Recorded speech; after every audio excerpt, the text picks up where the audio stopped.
안녕하세요. 크립토TV입니다. 오늘은 비트코인만 최고라는 마이클 세일러가 어쩌다가 이렇게 돼버린 건지 재밌는 에피소드 하나를 소개해 드려 보겠습니다. 그 전에 일단 팁 하나만 짧게 드리고 넘어갈 텐데요. 우리 정말 매일처럼 업비트 시세창을 아마 확인하실 텐데 여기서 시세 확인하는 김에 쉽게 확인할 수 있는 좋은 지수, 지표 하나를 소개해 드리겠습니다. 저번에도 소개해 드렸던 RSI, 상대적 강도 지수라는 건데요. 쉽게 말하면 사람들이 많이 사기 시작하면 이 숫자가 올라가고요. 사람들이 계속 갑자기 팔기 시작하면 이 숫자가 내려온다 생각을 하시면 되고요. 이 업비트 시세창에서 설정만 잘 해놓으면 쉽게 확인을 할 수가 있습니다. 항상 뭐 공포 탐욕 지수다 뭐다 하면서 다른 데 가서 확인하기가 불편하잖아요. 그래서 70 이상 정도 올라가면 이거 조금 과매수 됐는데 좀 비싼데, 그리고 30 이하로 떨어지면 이거 사람들이 너무 많이 팔았는데 조금 싼데, 이렇게 뭐 주식이든 코인이든 공통적으로 적용이 됩니다. 이 코인 지수가 이제 RSI가 뭐 코인마다 다르겠죠. 비트코인, 뭐 솔라나, 리플 다 다를 텐데, 일단 제가 업비트에서 비트코인 차트를 한번 가져와 봤습니다. 비트코인 가격이 최근에 이렇게 떨어졌었잖아요. 그러니까 여기 밑에, 사실 여러분들은 설정 안 해놓으면 이게 이제 안 보이실 텐데요. 여기 들어가면 설정을 할 수 있습니다.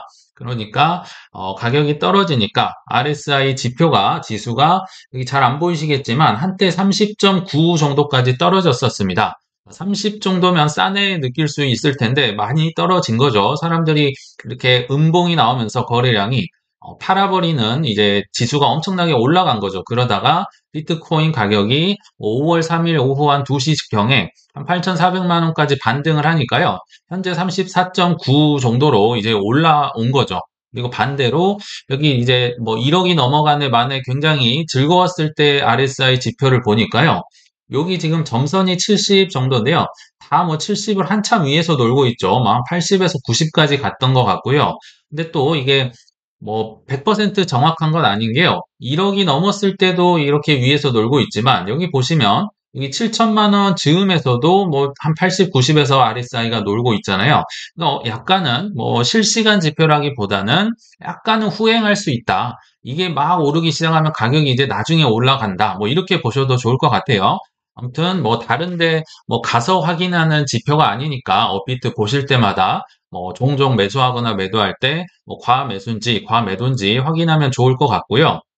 자, 여기 차트에서 여기 설정표 누르고 이제 차트 설정 나오면 여기서 RSI 체크를 하면 이런 식으로 뜨니까요. 뭐 솔라나든 뭐 리플이든 어떤 코인이든 사기 전에 또는 팔기 전에 한 번씩 확인해 보면 나쁘지 않겠다 생각이 들었습니다. 자, 이제 본론으로 한번 가보겠습니다. 마이클 세일러가요, 5월 2일자로 해서 또 이더리움의 뭐 저주에 가까운 얘기를 했던 것 같아요. SEC가 올 여름에 이더리움 증권으로 지정해 버릴 거다. 그리고 현물 ETF 이더리움은 당연히 거부할 것이다.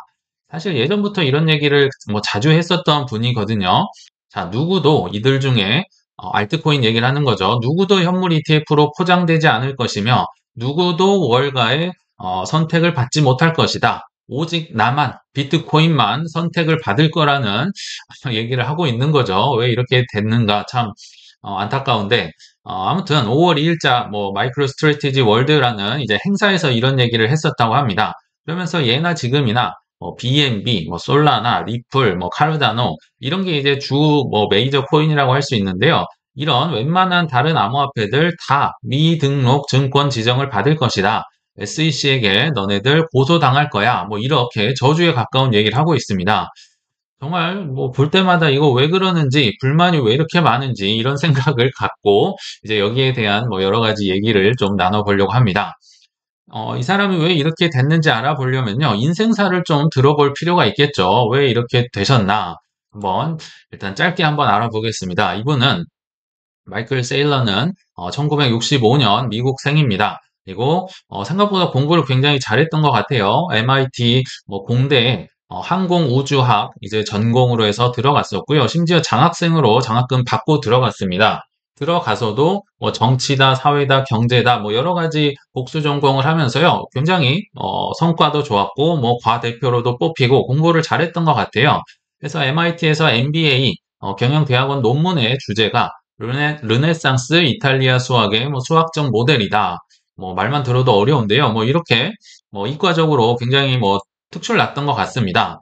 그리고 아버지의 직업이 미국의 공군 출신이었기 때문에요. 세계 여러 지역을 거주하면서 살 수 있는 기회가 있었고, 나중에 이분이 뭐 사업을 할 때도 그래서 전 세계를 뻗어나갔던 계기가 됐다고도 합니다.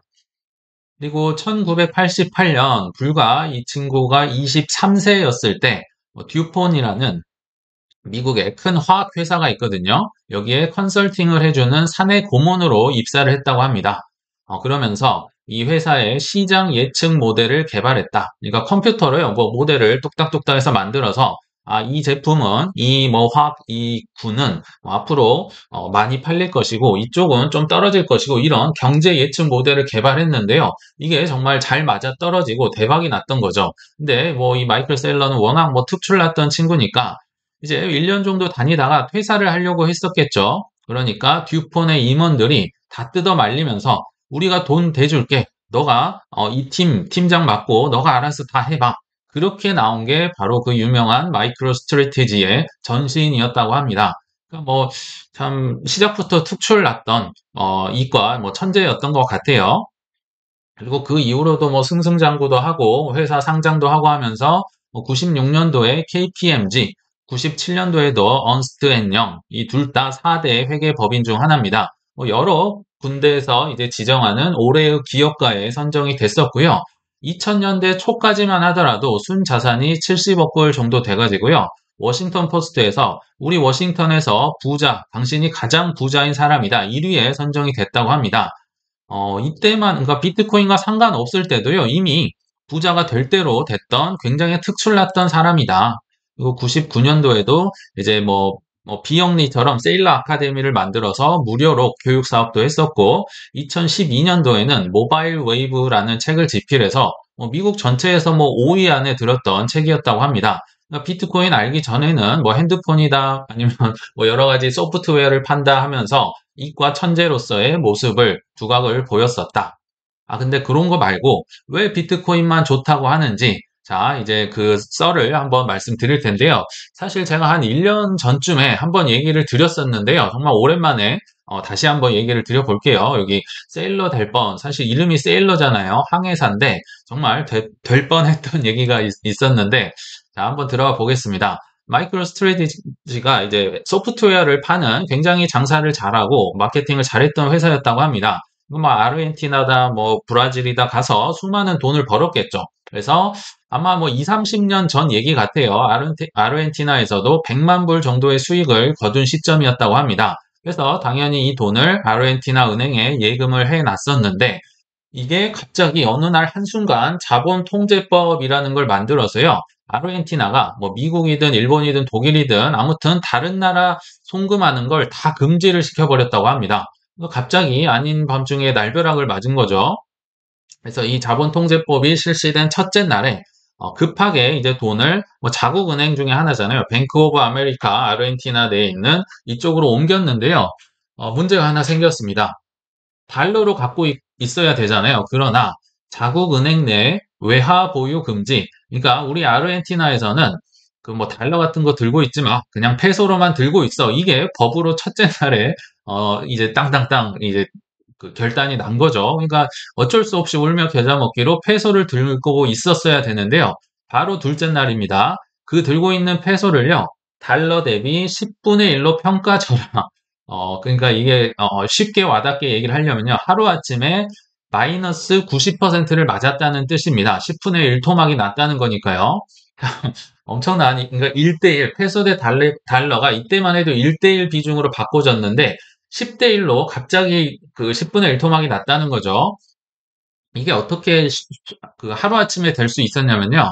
아르헨티나의 은행이 딱 5개 있었다고 하는데요. 여기에 팩스를 보냅니다. 나라에서 팩스 보내서 니네들 들고 있는 모든 잔고를 페소로 바꿔. 그러면 달러도 페소로 바뀌고 뭐 엔화도 페소로 바뀌고 하겠죠. 그리고 두 번째, 10분의 1로 절하시켜. 그 팩스 보내면 그냥 끝났다고 합니다. 그래서 뭐 마이클 세일러뿐만 아니라 이때 당시 아르헨티나 5천만 국민이 바로 마이너스 90%를 맞았던 역사적인 또 뭐 사건이 있었다고 합니다. 근데 이게 뭐 아르헨티나만의 일은 아니었던 것 같아요. 한 달 전에 레바논에서 정말 똑같은 상황, 이 지금까지 얘기했던 거 다 똑같은 일이 벌어졌었는데 딱 하나 차이점이 있다면 환율만 1,500대 1에서 이게 이제 레바논 파운드였거든요. 근데 7,500대 1로 좀 뭐 그나마 낫다고 할까요?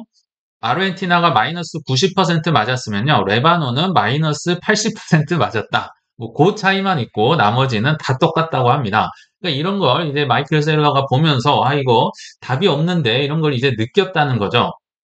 그래서 아르헨티나에서 한 2018년도라고 얘기를 하는데요. 지금 100만 달러가 10분의 1 토막 당해서 10만 달러로 남아 있잖아요. 이것도 이제 언제 사라질지 모릅니다. 페소로 들고 있으니까. 그러니까 이거를 어떻게든 내가 미국으로 가져갈 텐데, 가져가고 싶은데, 방법이 없으니까 뭐 변호사다, 세무사다 해가지고 이제 상담을 받는데요. 변호사가 뭐 금도 안 된다, 뭣도 안 된다, 워낙 그렇게 얘기를 하니까 정말 진지하게 세일러가 보트를 타서 그 캐리비안까지 건너가서 미국으로 가볼까? 왜냐하면 보트라도 건질 수 있잖아요. 그러니까 변호사나 그 세무사분들이 정말 미친 사람 보듯이 쳐다봤다고 하는데요. 이분은 정말 진지했던 거죠. 농담이 아니었고요.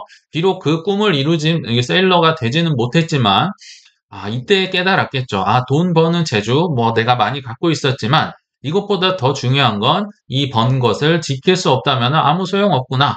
결국 비트코인만이 최고구나. 이거를 이제 뼈저리게 느끼면서 이때부터 맥시멀리스트가 돼서 이제 2020년도부터 막 무한대로 비트코인을 사 모으기 시작했다. 이게 이제 이분이 맥시멀리스트가 됐던 이유라고 보시면 됩니다.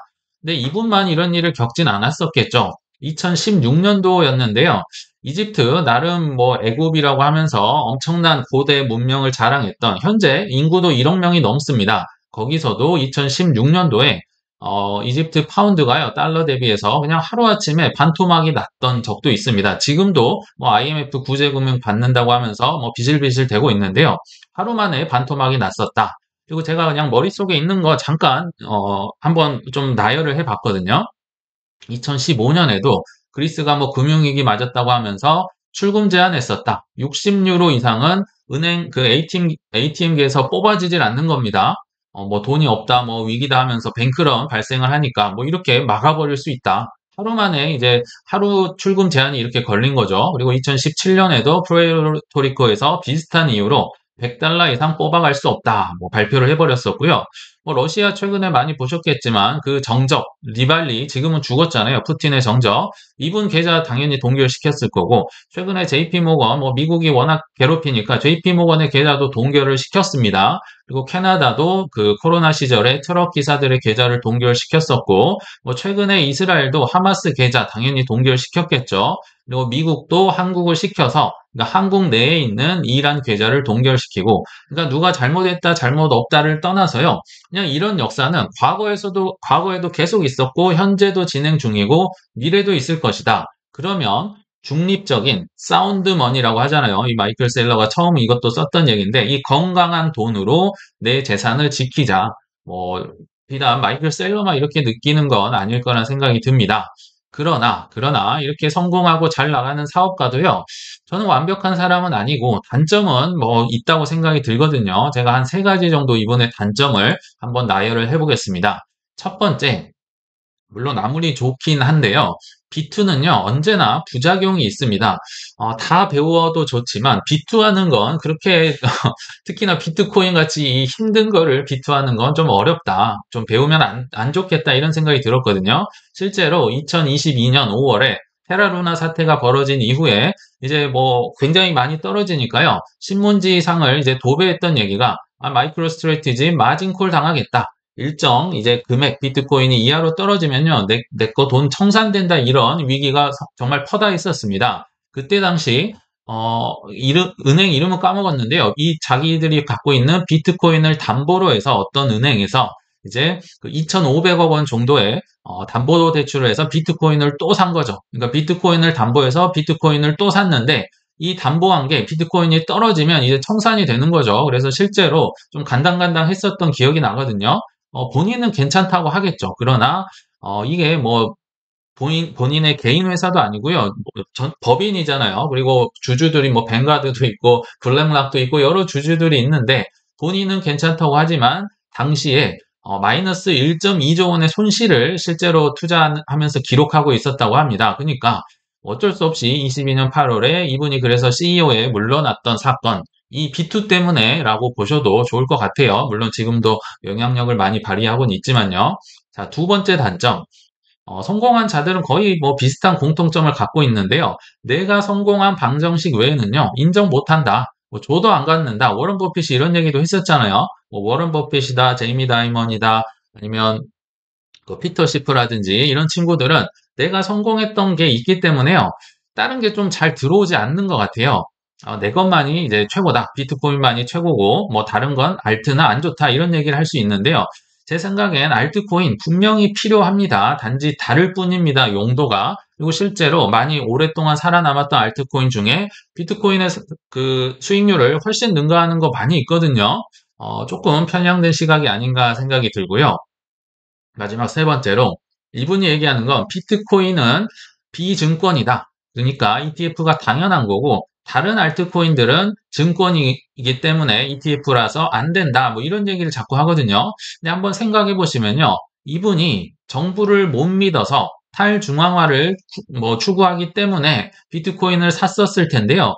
이게 정부 못 믿어서 비트코인 산 분 맞는지, 왜냐하면 ETF 자체가 월가의 돈이 된다는 거고 금융권으로 제도권으로 들어간다는 건데요. 뭐 본인 거는 좋으니까 들어가는 게 맞는 거고 다른 건 들어가면 안 된다.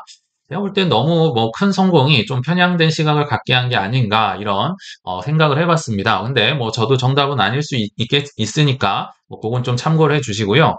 자, 그래서 결론에 한번 도달을 해 보겠습니다. 성공한 사람들 많이 있지만요. 내가 걸러서 옳은 점만 좀 걸러서 배웠으면 좋겠다는 생각이 들었습니다.